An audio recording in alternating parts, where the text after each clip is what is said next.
activates constant elevation. 3, 2, 1. What is up, everybody? You are listening, you are watching to the Constant Elevation podcast. I am your host, Gabe Rock. I'm recording this on St. Patrick's Day, so happy St. Patrick's. No, I'm not wearing green. Get over it. Happy St. Patrick's Day, belated, since you're going to listen to this episode on Sunday. But hopefully you guys are having a great mid-March. Already on the down slope of March. Just kind of odd to think about it like that.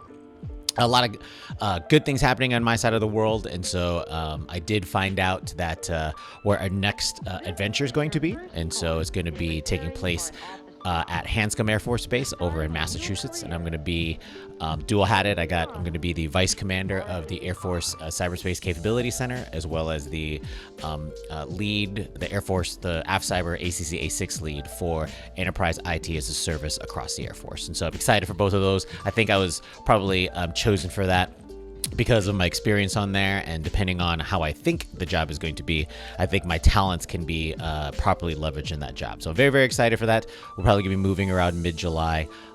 Family-wise, a little bit different kind of thing. They're adjusting. We really were trying to go to the West Coast, as close to the West Coast as possible, even to the point of just like Texas. But apparently the best the Air Force had was Boston, which is not Texas, and that's okay.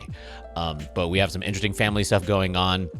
Trying to just manage the summer's going to be ridiculous. We got PCSing in July, moving our daughter in to college in August, finding out if I get picked up for Group Command in August, and then it looks like 1 October is going to be my promotion ceremony, my pin-on date, I should say, and that's where, according to the increments anyway, and then which means probably at the end of September is when I'm going to head home so I can have my promotion ceremony with my grandparents in Hawaii. So very, very important for me to do that. So it's just kind of crazy, but I'm glad to just be here sharing some stories with you. Other stuff, we completed the 2022 CrossFit Open, and so I'm very happy that I just completed it. That was that was about it. My job was focusing my energy on producing a good experience for all of the Open athletes, and I hope I did that. And so the Revival Fitness family, congratulations on if your first or multiple CrossFit Open season. We have several athletes that made it to the quarterfinals, so shout out to them, and I'll be cheering them on. And then getting ready. We already started Weight Vest Wednesdays. We got some other stuff going on, a lot of exciting fundraisers, as well as morale events going on in the gym, and so happy to be part of that for as long as I can through July. So what I want to talk about this week is kind of like I didn't want to go into a full debrief. I may have mentioned that last week that I was in, it was the new Colonel Orientation Seminar. I call it a new 06 Charm School.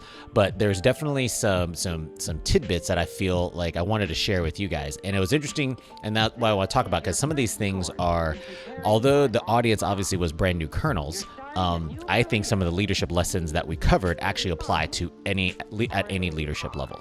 And so I want to talk about 7 takeaways that I think, even though it's advice for colonels, I do believe it's advice for everyone. So number 1 is convergence. And then that we talked about that word a lot. And so I'm in the information warfare developmental category. So we have cyber guys, intel guys, public affairs guys and gals. Sorry, when I say guys, I mean everybody. So cyber, intel, public affairs, weather. I think that's it. There's probably more. If I miss it, I apologize. And so what we talked about is, especially in the realm of current events, information warfare is a significantly important thing right now. And kind of the combination of all of our specific AFSCs actually put us in a pretty good position to where we actually need to know more about each other. That way we can leverage each other. And so I met I think there was like 60 something colonels on, and so it was really good. Awesome networking event. Shout out to Spud and Elle for putting on a really good seminar. I believe that not all AFSCs or developmental categories do this kind of thing. So shout out to Lieutenant General O'Brien to kind of making this happen, because I think it was important and very much value added. So convergence. I think it's talking about, like, at the colonel level, the idea of where you're going to have to know each other, your peers, because more than likely how we're delivering military effects is going to be important. So obviously that doesn't only apply to colonels, that applies to everybody. I used to think about back in the days, like CGO Mafia, like there's a reason why I need to know somebody in the CE or a maintenance officer or a pilot or a medic, like, because at some point in time our jobs are going to interact, and I'm going to make sure they need to converge for those deliberate military effects. And so we talked a little bit about that, but I did think that was applicable to across all levels. Convergence, knowing exactly who you what is the potential for exponential benefits if we combine all of our powers together. Kind of like if we were the Power Rangers, if we were making a Megazord, or if we were the Power Twins, or whatever they're called. So those are the kind of things we talked about. Convergence. Number 2 was decision advantage. And so, especially in the cyberspace, we're looking for information superiority. I think that still is one of the, the taglines for cyber, trying to make sure that we stay dominant at information dominance. We actually had a whole, I think our functional awards are called information dominance. You have to say it like that, like you're in an old 80s wrestling thing. But decision advantage is actually like where we're trying to get to. It's the idea of leveraging both human decision-making skills and automated decision-making skills. And so in the cyber realm, potentially that means artificial intelligence, or what is the word? Human machine-assisted decision-making systems. And it's just using technology to try and make smarter decisions. And so that decision advantage is what we are always constantly trying to find, especially to our peers and our competitors, that we want to have decision advantages over them. How I believe this is applicable to leadership at any level is you're trying to give your boss and your boss's boss decision advantage. You want to try and empower them with the right information at the right time so they can make timely decisions. That's all that means. And I've been very big on, I'm into battle rhythm. I'm into seizing opportunities and talking to leadership when I can, because there's times where maybe something is marinating in the back, but like an opportunity presents itself.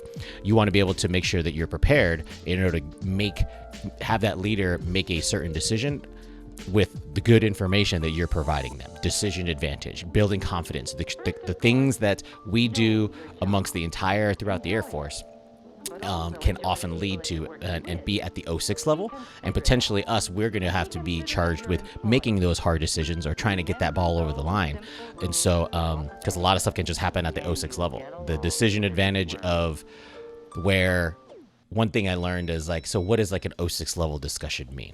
So what I categorize it is like, hey, so everybody get out of the room so the 06 can like stop talking about, like, we could just actually be very frank and honest with each other, knowing that we have to exit this room with a solution, else it's not going to work. And so if that's exactly how 06 discussions, we have to have the secret handshake and all, put our eagle things together in order to have these 06 level conversations. I'm looking forward to that. I don't know if that's real because I'm not 06 yet, but those are the kind of things I think, trying to figure out how we can stay ahead of our peers and competitors to make sure that we have maintained decision advantage. And that's not easy, but we have to leverage industry. We have to leverage technologies and the right method in order to either gain or maintain decision advantage. Number 3 was manage below the badge. As you think of manage below the badge. So what you think about that, if you're wearing your OCPs, you have your functional badge on top, and then you have the U.S. Air Force name tape underneath that.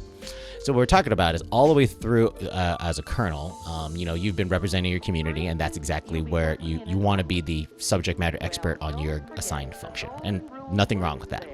However, at the 06 level, what they say is you need to manage below the badge. What they mean by that is you need to think strategically at the Air Force level. It's obviously you're like for me, I'm a cyberspace operations officer, but I now need to be thinking about big picture as far as what this means for the Air Force. And I don't think that applies to just colonels. I mean, like, arguably we are probably in certain positions in order to take action and make those decisions, but that mindset really is going to be applicable to everybody. And I think that goes along with just being a good teammate, right? It's just the idea of we're in the Air Force, so let's make sure we rise up. We help each other rise up, and that could be going back to like convergence. Maybe you're talking about branching out to other AFSCs to understand how we can support them, or just understanding, when you're a traditional Air Force base, everybody on that base is supposed to be dedicated towards mission generation. It's getting those planes in the air, whether that be delivering strategic effects, maybe you're a fight air or a bomber kind of base or a refueling base, or training, whatever that is. That air mission, that Air Force mission, is the most important mission. Everybody should be doing that. And so obviously you're going to have to you're not going to get rid of your functional responsibility, but at certain points of time, especially as you rise up the ranks, you have to have that bigger Air Force picture. And I do believe we can do that at any level. You may not be able to action it as much as if you're at the lower ranks, but you need to start developing those lenses, because that's going to be important if you want to continue up in your career. I'm going to slide over a little bit so I can move my notes. Okay.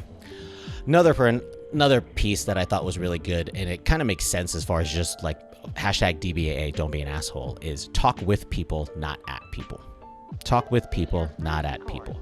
A lot of times, especially when I see, sometimes it's really junior officers, to be honest, and I see them kind of like, yeah, well, I'm the lieutenant, I'm the captain, and like they consider themselves they are higher ranking compared to the enlisted force, obviously, but they start demeaning people. They're talking to people like they're below something. I've even seen it in the joint environment here.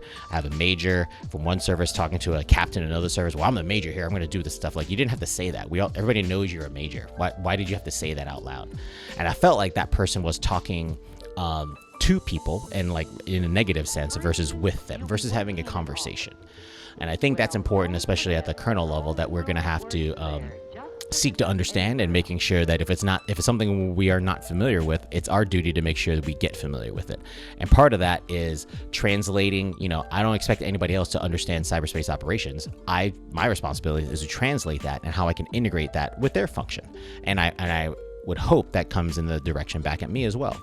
And that's also just being a good person, minus work aside. Why would you conduct yourself to the point where you're just kind of demeaning in nature, and you're kind of you're talking down to people, versus kind of making sure maybe like you consider yourself like in a flat organization, you talk with people like you're all regular people. Everybody at work here, I have all kinds of ranks, GS and GOs and SESs and stuff like that. But like, guess what else they are? They're also a parent. They're also maybe a middle-aged person like me. They're also dealing with, other things going on in life. And that's important, living in Maryland and all that kind of jazz. Like there's things here that you have in commonalities. So why don't you make sure you carve out time for that? That's always been in my toolkit, that I love talking about and getting to know people. So I enjoy talking with people, finding commonalities, maybe even finding differences, not differences to the point where we disagree with each other. It's just, I don't know about those kind of things. Like if someone, was into, when I was in Alaska, I had to learn about fishing, hunting. Like that's not me. And so I had a great appreciation for it because other people around me were into it. And I sat and talked with them, just try to learn. And so definitely talk with people, not at people. This is actually pretty awesome. So we talked about work-life balance, and there was definitely a wide spectrum of people who, some people are like, yes, you can achieve it. And other people are like, fuck that, you can't. And I'm in sort of that camp. But a different term came out. It was work-life harmony. I was like, oh, I like that. That sounds a little bit better, because there's an ebb and flow, and they're never going to be balanced. You're just going to have to try and make it work as best as possible. And so I took that away as a really good phrase, work-life harmony. And I think that's something at every leadership level you can do that, especially maybe you're not necessarily in my place where you have teenage kids who may or may not be acting like assholes or whatever it is. Like there's things that we at home, you're trying to balance those things. There's crazy stuff going on, and that stuff will impact you. I try not to carry my personal stuff to work and vice versa, but like it's inevitable. There's gonna be things that like are going to affect you. I'm a human being like anybody else. I just have a different set of responsibilities both at home and at work. So that idea of just trying to find harmony of it allows you more of a broader and wider time spectrum. I think balance is too short, because it talks about like how you're going to fix it right now, how you're going to balance it out immediately. It's like, no, harmony is a little bit longer term. It's a little bit more forest versus the trees. And so I did think that was going to be something that leaders could take away. Try and find harmony between your work and life personas, and I think that would be a much better way of going about it. We talked about a little bit deep going into the Chief Staff of the Air Force's action plans. We talked a little bit about that, but I found out in the background that he chose those words specifically over strategy. I guess he wasn't a fan of the term strategy. Strategy has a specific reason and purpose, but the stuff he was trying to get after, he wanted to take action on it. And strategy can almost sit kind of in this lofty, it just kind of is there, and it's not necessary. It's kind of fuzzy, but really awesome. It serves a purpose. Kind of gives you like a very, very broad, high level kind of visibility of something. But he wasn't interested in that. He's interested in action. Hence the reason why he has action plans and action orders. And so just like anything else, words have meaning, but I did like that idea, just that insight into how Chief was thinking, is that he wants to take action. We don't have time. Accelerate, change, or lose. We don't have time. We have to do stuff right now. And I really like operating at that speed. That doesn't mean you're being reckless or having ridiculous amounts of hold my beer moments, but sometimes those are well placed if you're ready and you know how to, and what you know what you're doing, and surrounded by the right teammates. And so action plan over strategy I thought was really good. Finally, of the 7 things were advice for colonels that I think can apply to everybody. And this is a time, especially in any kind of large organization, communicate. All that means is, just as a regular person, making sure you're talking to people and understanding when you're communicating with someone, understand the medium. Sometimes that's like what we talked about is, as a colonel, sometimes it's more appropriate for you as a colonel, not instead of sending an email that nobody's going to read, just walk over to the office and go talk to the person, or invite them to lunch, or whatever it is. I call her up on the phone and be like, hey, do you mind? I'm too lazy. I don't feel like typing this out. Can I actually just call you and have a conversation? And so there's a level of communication that is expected at the colonel's level, because we have to get shit done, because that's what's required. Guess what? That applies everywhere. CJO Mafia, NCOs, maybe even down to the airman level, depending on what the subject is. Communicate, and get out there and understand who your teammates are. Don't assume that they only take one kind of medium over the other. And we did talk a little bit about the multi-generational workforce, and how you just have to be cognizant of it. Don't try and fight it. Don't try and be like, all you guys just want to get into, nobody does. You're not checking the emails. Like, well, because nobody wants to check email, because the email's stupid. Maybe they just rather have like a Teams message sent out. We just like a quick Zoom call or something like that. Anything is better than email. It does have a purpose, but understand the best method to communicate. And so that doesn't apply to just colonels. That applies to all of us. So those are my highlights, my top 7 kind of things. I did have some pieces of paper, but I already went through those notes earlier and kind of drilled down to this. And so I did mention to the class there, I had a shameless plug. I'm like, hey, so I'm just saying I just happen to have this one website and happen to have this podcast. And next week I may or may not do a debrief of the entire thing. I didn't want to do a crazy debrief. That's not the purpose of that. Because overall the week was great. Just want to share with you, the Constant Elevation audience, just my thoughts of things. Although we talked about this, it was aimed as advice for colonels, new colonels. It applies to leadership at all levels. So again, I hope you guys enjoyed this week. You guys are staying safe. Have a great and safe St. Patrick's Day if you've already listened to it on Sunday. And talk to you next week. Peace.